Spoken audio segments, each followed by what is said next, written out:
Jo porto 2 barrets des de fa 6 mesos. Soc, a més de la directora d'aquest meravellós festival, també soc presidenta d'Assitej Espanya. Estic rellevant a la Lola, que la tinc per aquí, per tant tinc el llistó molt alt i estem ara acabant de decidir quines són les línies que volem implantar, però sí que hem començat amb una proposta que ens va arribar de part de l'Omar Mesa, que és ballarí i coreògraf de Granada, per fer un congrés internacional a través d'una red que ha nascut, ell ara us ho explicarà, al mes de juliol. Per tant, també tenim aquí la directora del Festival de Música i Dansa del Frex Festival de Música i Dansa de Granada, i per tant ells us presentaran conjuntament amb el director general d'Assitej Espanya. Només perquè prengueu nota de les dates, perquè us esperem a tots i més endavant rebreu ja tota la informació, però una mica perquè també tinguéssiu aquestes dates en compte, perquè creiem que el que anirem a proposar serà molt i molt interessant. Els hi passo la paraula a l'Omar i al Gonzalo i ells us expliquen, els demano que siguin molt i molt breus perquè hem de continuar, però... Bueno, lo del Congreso nace porque estamos creando una red internacional de danza para la pequeña infancia, la infancia y la juventud. Empieza en Cape Town, después el siguiente encuentro se hace en Bolonia, en Italia, y el siguiente se hace en Múnich. Y después el siguiente que haremos ahora será el 23, 24 y 25 en Berlín. Y después de ahí es por eso que nace el primer Congreso Internacional de Danza para la pequeña infancia, la infancia y la juventud, que se desarrollará dentro del marco del Festival Internacional de Música y Danza de Granada y obviamente arropado desde Assitej Nacional y Assitej Internacional también. ¿Sí? La red internacional nace también con todo el apoyo de Assitej Internacional, que será como el paraguas grande para apoyar la red internacional de danza. Y bueno, el congreso, como os he dicho, será 5, 6 y 7 de julio del año que viene, 2019. ¿Sí? No voy a contar más, cualquier cosa, porque tenemos poco tiempo. Me podéis preguntar, que estaré por aquí. Y de todas maneras, pues estad atentos porque os enviaremos toda la información y todo el contenido del congreso. Buenas tardes. Cuando nos llegó la propuesta de Omar para recoger el trabajo de estas compañías que han estado trabajando a nivel internacional, nos pareció sumamente interesante y entran de lleno dentro de las líneas de actuación de nuestra asociación y el interés en trabajar en red, con lo cual diseñamos este congreso para dar cabida a un encuentro de intercambio y que facilitase y dotase de herramientas a esta red para articularse y tuviese una continuidad. Hemos tenido la suerte de contar con la complicidad del Festival Internacional de Música y Danza de Granada, que damos desde aquí las gracias, y os pasamos con Ana Díaz. También quería dar las gracias a todos los miembros de Assitej Internacional que han podido asistir a este encuentro y al Festival Petit de Tots por estos encuentros donde hacernos preguntas y respuestas a tantos temas. Por nuestra parte, simplemente dar las gracias por haber contado con el Festival Internacional de Música y Danza de Granada. Nos sentimos privilegiados de ser compañeros de viaje en esta aventura en la que estamos ya embarcados, porque estamos ya en ello, y animaros a participar en algo en lo que creo que va a ser muy importante y muy enriquecedor para todos los que tomemos parte, ya sea desde ya o en su momento viniendo a Granada, en estas fechas que ha dicho Omar, 5, 6, 7 de julio. Muchas gracias a todos. Merci.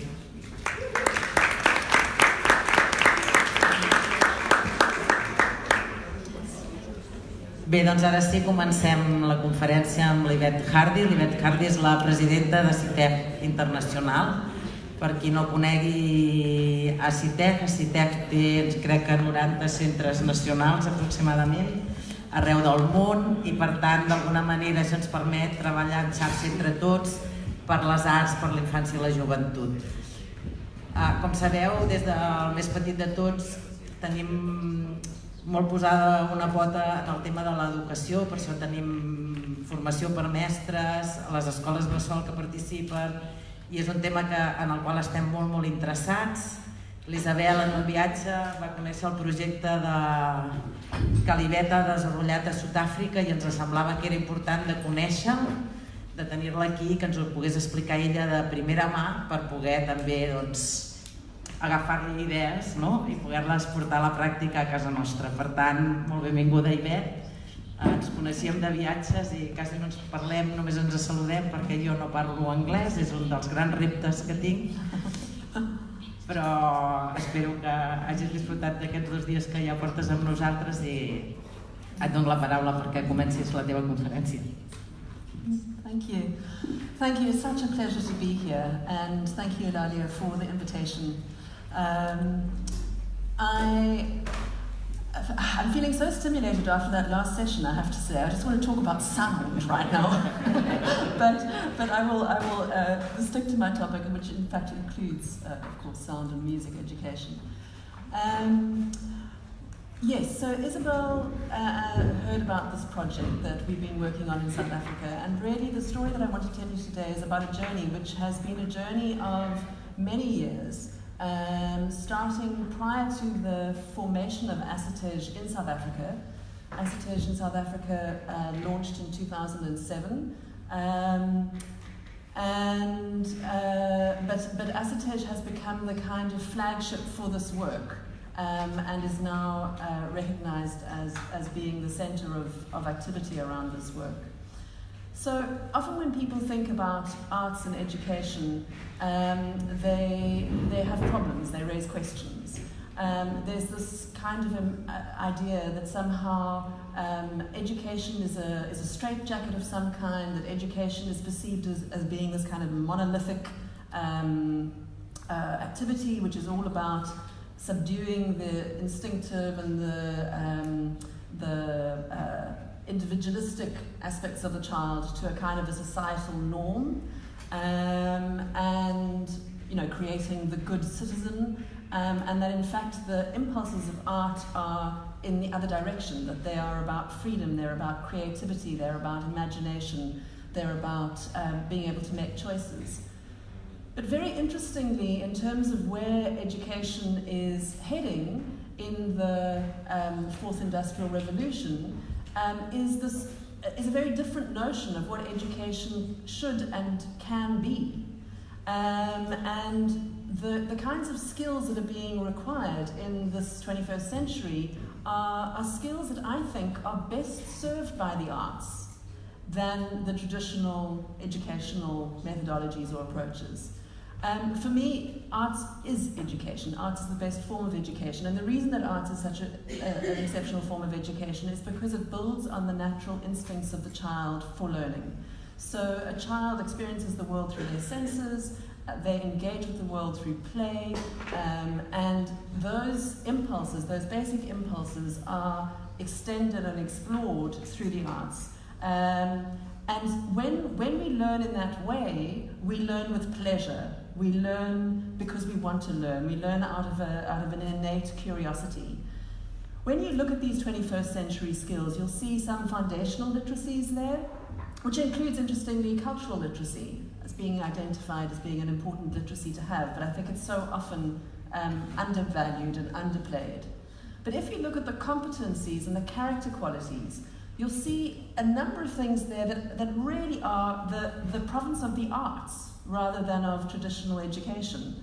So critical thinking, problem solving, creativity, communication, collaboration, all of these things are what artists do in their daily work. And this is the world that we live in, the air that we breathe. So for me it feels like we're at an exciting moment in that I think there is a recognition, at least in some quarters, of the possibilities that the arts can offer as a way of learning and as something to be learning through and about. Now let me come to Assitej South Africa. Assitej South Africa, as I said, was founded just over 11 years ago. And when we created the National Centre, we had a very clear sense of certain things that we wanted to really engage with. We wanted to create access to the arts for children, because in our country, we have huge disparities between children who have access and children who have no access. We wanted to support and develop the artists because many of the artists, because of the kind of history that we'd come from, were very stuck in traditional methods of making theatre for young audiences, which were, often very instrumental, and there was just not enough variety. There was not enough really new creative possibilities happening in terms of the kind of work that was happening. But also, very importantly, we wanted to engage with education because we understood that education was the site where, for most children and young people in our country, it's the first place they're going to encounter the arts. And if that first encounter is a poor experience, then we can often, we've lost the battle right there. So, and then the fourth area was to connect and advocate and to start to build partnerships of all kinds in order to really strengthen this notion that the arts are central to every child's life, to their well-being, that it is what needs to nourish them, it needs to be available to them, and we needed to get everyone to listen to that message. Now, to come to education specifically in South Africa, I think that many of the challenges that we face today really stem from the incredibly backward and appalling kinds of choices that were made in our past in terms of education. Education has been the battleground for the South African experience. Basically, under apartheid, if you were black in South Africa, you were very deliberately given something called Bantu education, which was essentially education to equip you to be a manual labourer. And it was believed that a black person had no capacity beyond, some sort of basic functioning, and that this was all they required. And so the kinds of education that was happening was incredibly stratified. If you were, like myself, growing up under apartheid as a young white girl, you were given an excellent but full of propaganda kind of education, right? It was called Christian national education. And essentially it had a nationalist agenda, it had a Christian agenda, it was very much about manipulating minds and ensuring that everyone bought the government line. And if you were black in South Africa, you were given this appalling education, which was often in a language you couldn't understand, Afrikaans, which was also the language of the government at the time. So of course, the sites of protest were often in these educational spaces. So 1976 was an enormous protest that really galvanized the resistance movement against the government and started the journey towards the end of apartheid. But these kinds of issues around education live on today. In South Africa, we still have schools like this, which are no longer just for white children, but they are now for the privileged children, for those who can afford an education like this, which is of course a very tiny minority. And then we still have some schools like this, where literally there is no classroom, and where there may be, there will be no sanitation, there's no electricity. So the gap is just extraordinary. If we talk about township schools, we talk about overcrowding. Sometimes you have 100 children in a single class. Most teachers are dealing with 50 children in a class. That's considered normal. 30 children is considered good. That's a good ratio, 30 children. So we're dealing with overcrowding. Again, you're dealing with all kinds of challenges around the actual facilities. And you're also dealing with teachers who have been through this crippling system where they were told that they were not good enough, where they were not given any arts education themselves, where they had no exposure to the arts in their education, and where they really have their only experience of being taught is a kind of very authoritarian and very kind of what's the word I'm looking for? Sort of uncreative process. When we talk early childhood development, the situation is also really poor. 84% of children in our country have no access to early childhood development centres. And those who do have access are often in informal situations where the teachers that they're working with are untrained. They essentially are caregivers. We call them gogas. They're like grannies, who are looking after the children, again, with lots of poor conditions. So you can tell this is a kind of disastrous situation in many ways. And as Assitej, we felt that we had a very important role to play, because as a network of artists who exist across the country, we have skills, we have capacity, we have incredible people who could be making a difference. So one of the things that we started to think about, and I know you won't be able to read this slide, but I want you to just get an impression of it. But one of the things that we started to look at was, what are all the intervention points? So if we look at a child from birth through to adulthood, and all the moments that we might have access to them, what are the kinds of interventions that we could be making as Assitej? Where might we be able to make a difference? How can we see this whole situation as a kind of a system, or an ecosystem, if you like, that needs to function more productively? And what kinds of initiatives could we introduce that might make a difference? So this speaks to that. I mean, I won't go through all the details, but you can see that these are different phases of education, and the sort of coloured blocks are speaking to the kind of state we would like to see at that particular stage. And then the circular blocks are the activities that Assitej is trying to do in order to achieve that vision for that particular moment in time. And sometimes what's happening in the circle can apply to a number of different stages. So we were also looking for where are the overlaps? Where can we be doing something that can have another benefit somewhere else? And how can we work with that? At the same time as working on this kind of idea of this overarching model, we were also working towards a very big event which was held last year, which was the Cradle of Creativity. This was the first Assitej World Congress that was held on African soil. And it was a very important opportunity for us, not just to expose artists to international work and international people to what's happening in Africa, which for the most part they were very unaware of, but also for our partners, funders, government partners, etc., to really understand the power of the arts in the lives of children and young people, to see it in a very visible way, and to be able to experience it, and then also to have a number of conversations and symposiums and opportunities for research and sharing that could hopefully help people to think further about the value of the arts and how we could use the arts and engage with the arts in our context. So, before I get into the project, let me tell you just a little bit more about the policies in South Africa and the way they are implemented. So we do have what in many ways is an excellent policy on paper. All children in South Africa are meant to have access to creative arts, a subject called creative arts, which goes from grade R, which is the reception year, so it's for 6-year-olds, through to grade 9, which is around 13.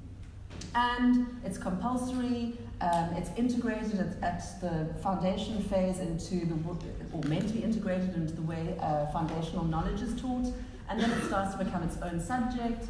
There's performing arts, there's visual arts, and then eventually children can choose 2 disciplines. They can be doing drama and music or dance and visual art, right through to matric, and there's the option to take these subjects to matric. And also, this curriculum speaks to the fact that children should be exposed to the arts. They should be seeing performing arts. They should be experiencing the arts in different ways, and they should be learning to engage in artistic processes and making products. However, the reality is somewhat different. What's happening on the ground is that the people who are teaching creative arts are not themselves trained. When they are trained, they are often only able to teach one of the 4 art subjects, and yet the subject is speaking to all 4 art disciplines. The Department of Arts and Culture runs an Artists in Schools program, which is meant to kind of assist with this issue, except that it's very short term, and Most of the artists have no idea of the educational context. They don't know how to work with children. They come into a school for 3 months, they do something, which could be wonderful, or it could be terrible, you know, and then they leave. And everything is exactly the same as it was before they arrived, for the most part. So it doesn't have a lot of longevity. And then, of course, because people are not trained and because they don't really feel invested in the arts get sidelined. So other things take precedence, extra maths classes, or cleaning the classroom, or something more important. There's also no understanding from parents, from principals, from other teachers of why the arts might be important. So there's no support for teachers who are trying to make a difference. So there's a huge need for artist facilitators, for teaching artists, for arts experiences coming to schools. We also find that there are issues around some teachers not understanding that perhaps different ages and stages and contexts might require different approaches. The curriculum is a kind of one-size-fits-all curriculum, and a lot of teachers don't know how to adapt that to a rural school or to a foundation phase classroom as opposed to a high school classroom. And the issues around time and space and lack of materials, and I think most of all, lack of cohesive thinking. Lack of the capacity to really understand how to make this whole thing work.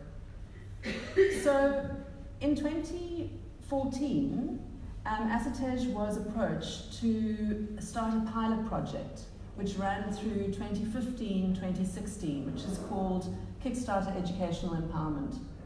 And essentially it was to look at whether we could create an intervention that would happen in schools that would have lasting benefits.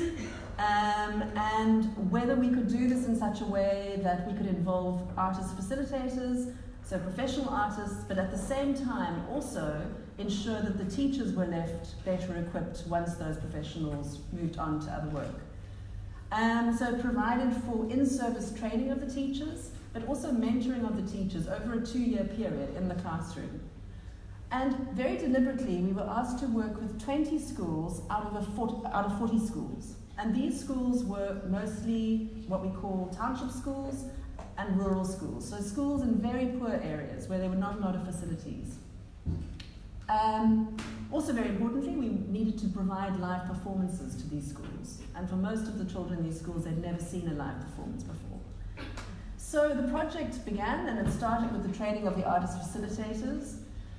And then we started to work with training the teachers in all of the disciplines, obviously.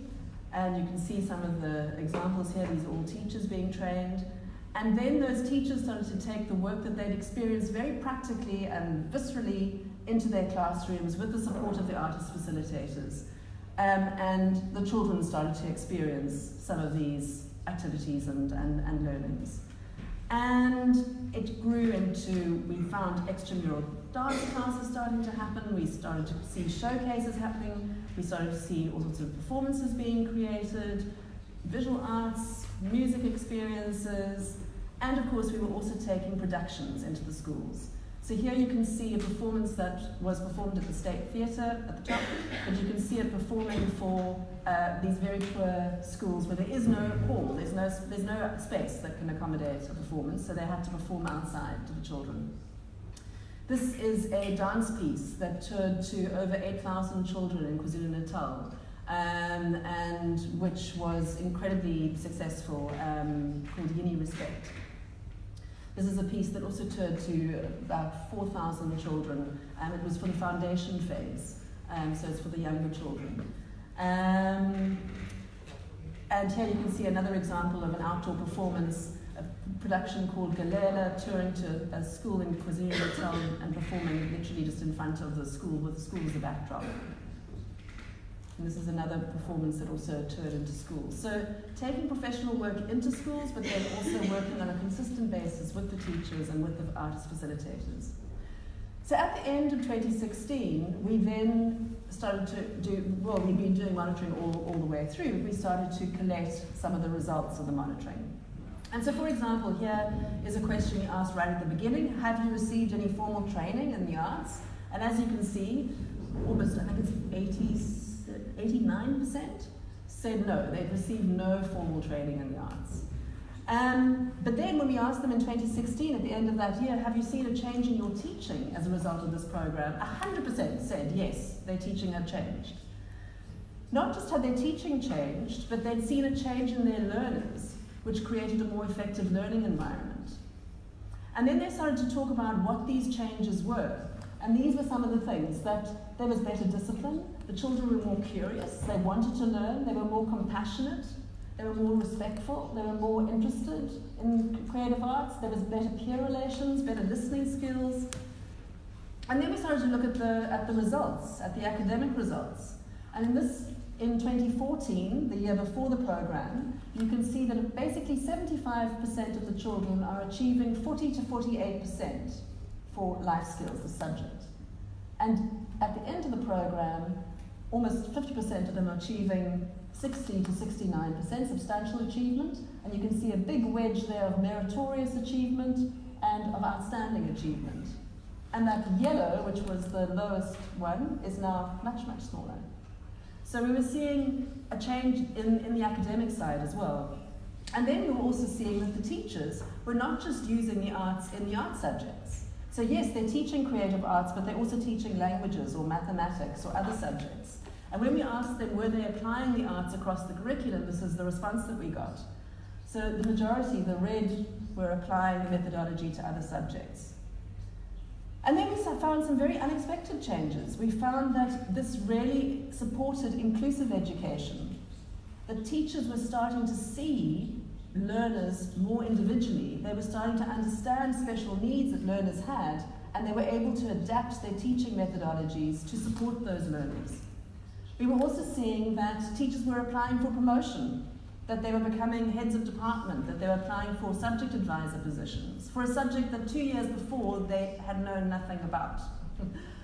The artist facilitators, also many of them, they are artists, they're professional artists, and many of them became incredibly interested in education and actually became full-time employed as teachers. They decided to make this their field of engagement. And some of them were taken on as arts and culture experts within provincial departments. And then the other interesting thing was that parents became more involved with the school. So principals reported that the parental engagement had shifted, and this was for a couple of reasons. Attendance had improved, so children were going to school in the first place. Children were excited about school, and because they were excited about school, they were telling their parents they were excited about school, and the parents were coming to see what they were doing. And when they got there, they were seeing performances, they were seeing artwork on the walls, and suddenly there was something that they could engage with. So literally the school community was starting to shift.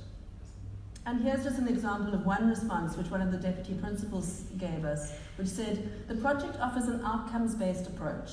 Despite the trauma and violence of their socioeconomic situation, learners become invested and cooperative.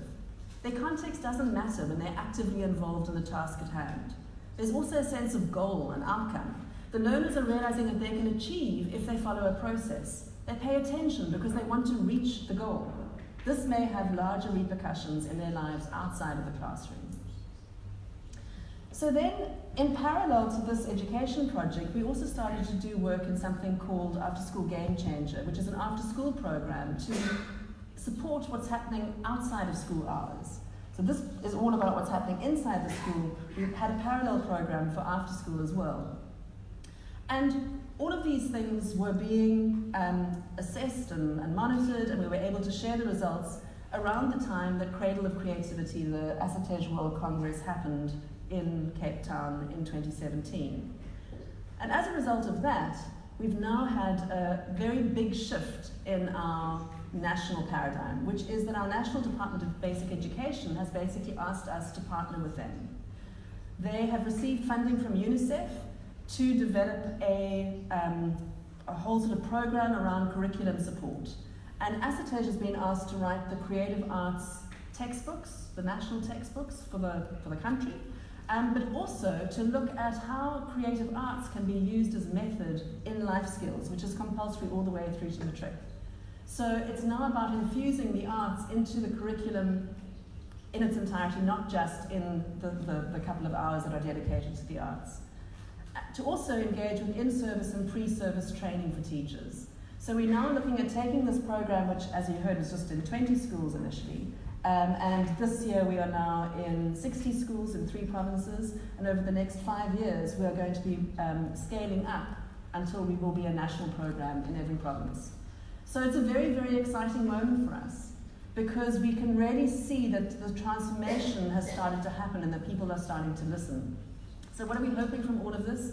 What we're really hoping is that we're going to be able to create a really innovative, collaborative, resilient cultural ecosystem, which allows for everybody to participate, for everybody to be represented, and for everybody to be inspired. And if that's the kind of educational environment that we can create through the work that we're doing, then we'll be delighted. So, yes, let's wish us luck on this journey. Thank you.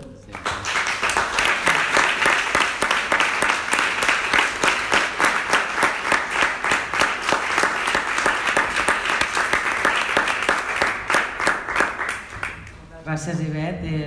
Crec que és una feina fantàstica, però el que sí que ens demostra és que hem d'anar colant l'art per tot arreu. No? Crec que aquesta sí que seria una conclusió, no només a les escoles, sinó als carrers, als centres cívics, per exemple, a Sabadell o a totes les ciutats del nostre país, que tenim biblioteques, centres de tot arreu, i hem d'anar posant la poteta, no? Això està clar. Si teniu alguna pregunta, alguna aportació a fer, alguna experiència que hi hagi per aquí que creieu que pot enriquir el debat i... Sí, és que quasi no us veig amb els focus,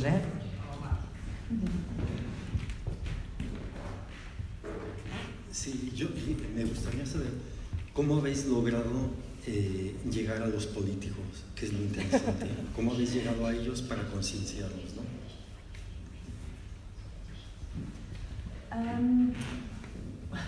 Well, firstly, we tried for many, many years to get to politicians. I mean, it wasn't something that came easily. And I mean, as you, I'm sure, have exactly the same kinds of experiences. The problem with politicians is they come and they go, and it's very difficult to find the consistent people, in a way, the people who can really make a difference. But I think what happened here, which was really interesting, was that firstly, we made a very concerted effort in this particular project to involve the district advisors. Now, obviously within the country you've got your national education system, in the case of South Africa we've got a national department, then we've got provincial departments, and then we've got districts. And we were working in 4 different districts.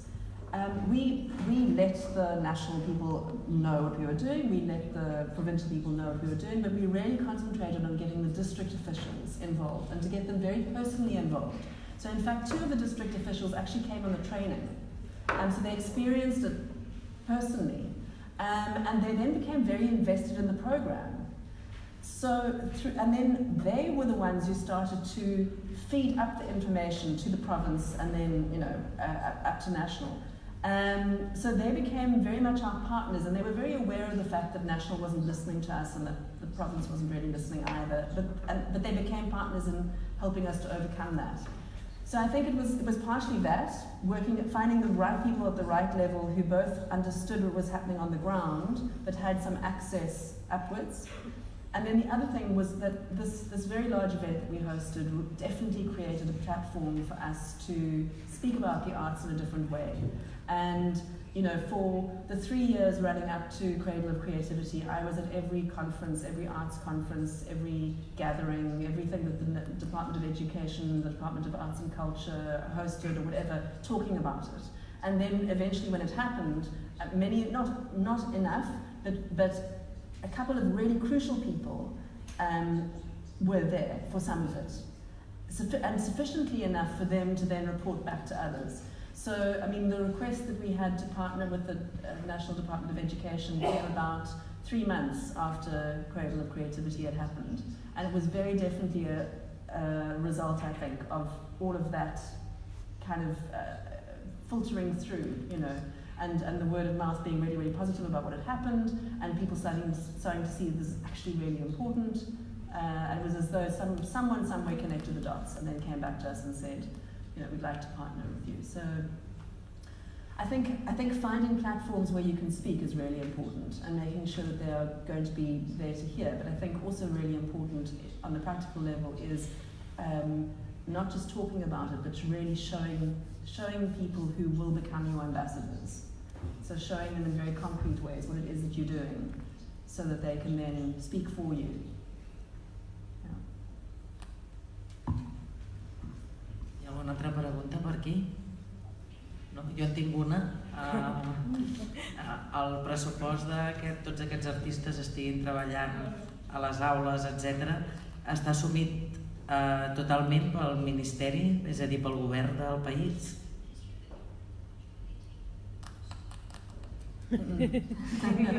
So actually, I mean, this is the other thing which has been extraordinary about this project, is it's being funded by a corporate funder. So it's actually CSI, it's Corporate Social Investment Funding. And they are virtually the only corporate in South Africa that really has a true understanding of what the arts can do. And they've been very supportive to us on other projects as well. And so they're the ones who funded this particular program up to this point. But what's interesting now is that that's shifting. So now as we're starting to talk about upscaling, so we're seeing that provinces are coming to us and saying, you know, why is Kickstarter not in Limpopo, for example? And we say, well, it's not in Limpopo because we don't have money to be in Limpopo, you know. And then the Limpopo province is saying, well, you know, what will it take to have it in our province? So we're starting to see a shift, and I'm hoping that because the National Department is planning this nationwide training of teachers, and we already have the methodology and it's been proven to work, that we'll be able to literally take that methodology and just upscale and amplify it. So hopefully they'll be bringing in resources as we go national. But we needed to find a partner to get us to that first stage, to kind of prove to them that it was worth investing in.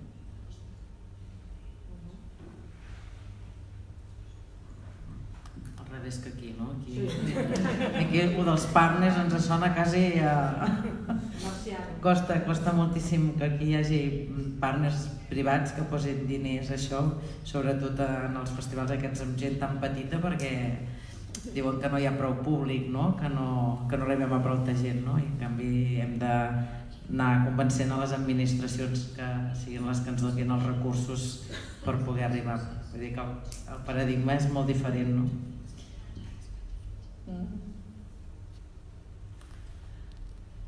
And how much do you do in the way of monitoring and evaluation? So how much do you do in terms of trying to identify what the impact is of the work that you're doing? No el mesurem. No tenim personal en aquest moment per mesurar l'impacte. Aquest és un dels problemes que tenim. Que tenim la informació, la tenim emmagatzemada, perquè sabem el públic d'on ens ve, ho podem saber, però no tenim hores materials per fer-ho, perquè sí que rebem diners de l'administració, però ens passem la majoria del temps justificant, perquè, per exemple, almenys a nosaltres, no? Tenim una subvenció per exhibir, una subvenció per fer formació, una formació per treball de públics, i tot això és un munt de feina que es va multiplicant, ens passem moltes hores fent justificacions i no ens permet tenir pressupost ni prou gent per tant, una mica ens ho diu el nas, ens ho diu l'experiència, ens ho diu... Però no tenim els números molt ben fets abans d'alguns estudis que sí que de tant en tant fan. Aquí hi ha la Maite de la Diputació que sí que algunes administracions sí que ho poden fer, però les dades, per exemple, del festival, sabem exactament el públic que ha vingut en total, això sí que ho sabem, però de quines ciutats han vingut, en quina freqüència un espectador ve o passa per els nostres espais, la tenim, però no tenim temps material d'analitzar-ho, i aquesta és una de les protestes que vaig fer l'altre dia amb els polítics que van venir, que també necessitem el temps per analitzar i per fer les valoracions. Yeah. And I would suggest that one thing which is really, really useful is to think about partnerships. Universities need to do research. And there are universities who might be interested in this very area. And perhaps when you could look at master's students or doctoral students or whatever doing the research for you, so that you work in partnerships. That was one of the things we did with the Kickstarter project. We had someone doing their masters on the project. And so because of that, they were obviously needing to, get all the data and also it gave us then a degree of objectivity in terms of the measuring. So it wasn't us saying all of this. It was somebody else who was going in and asking all the questions and making sure that it was in fact a robust kind of program. So for us, I think that's really been key, is finding the right partners to work with in every stage. Because having those, having that on paper is really important for politicians. It definitely helps the argument.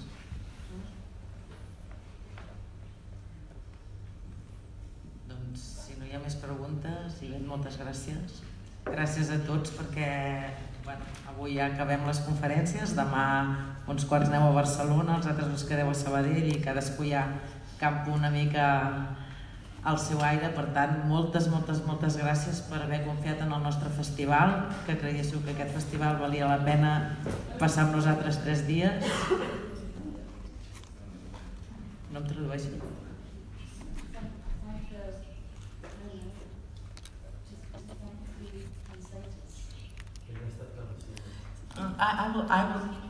I will thank the translators. So we just want to say thank you so much for the incredible work that you've been doing. Really, we appreciate it very much. Just this fact that Eulàlia and I can have this conversation here is so fantastic after all these times of meeting and just going, and now we can actually really talk. So thank you so much.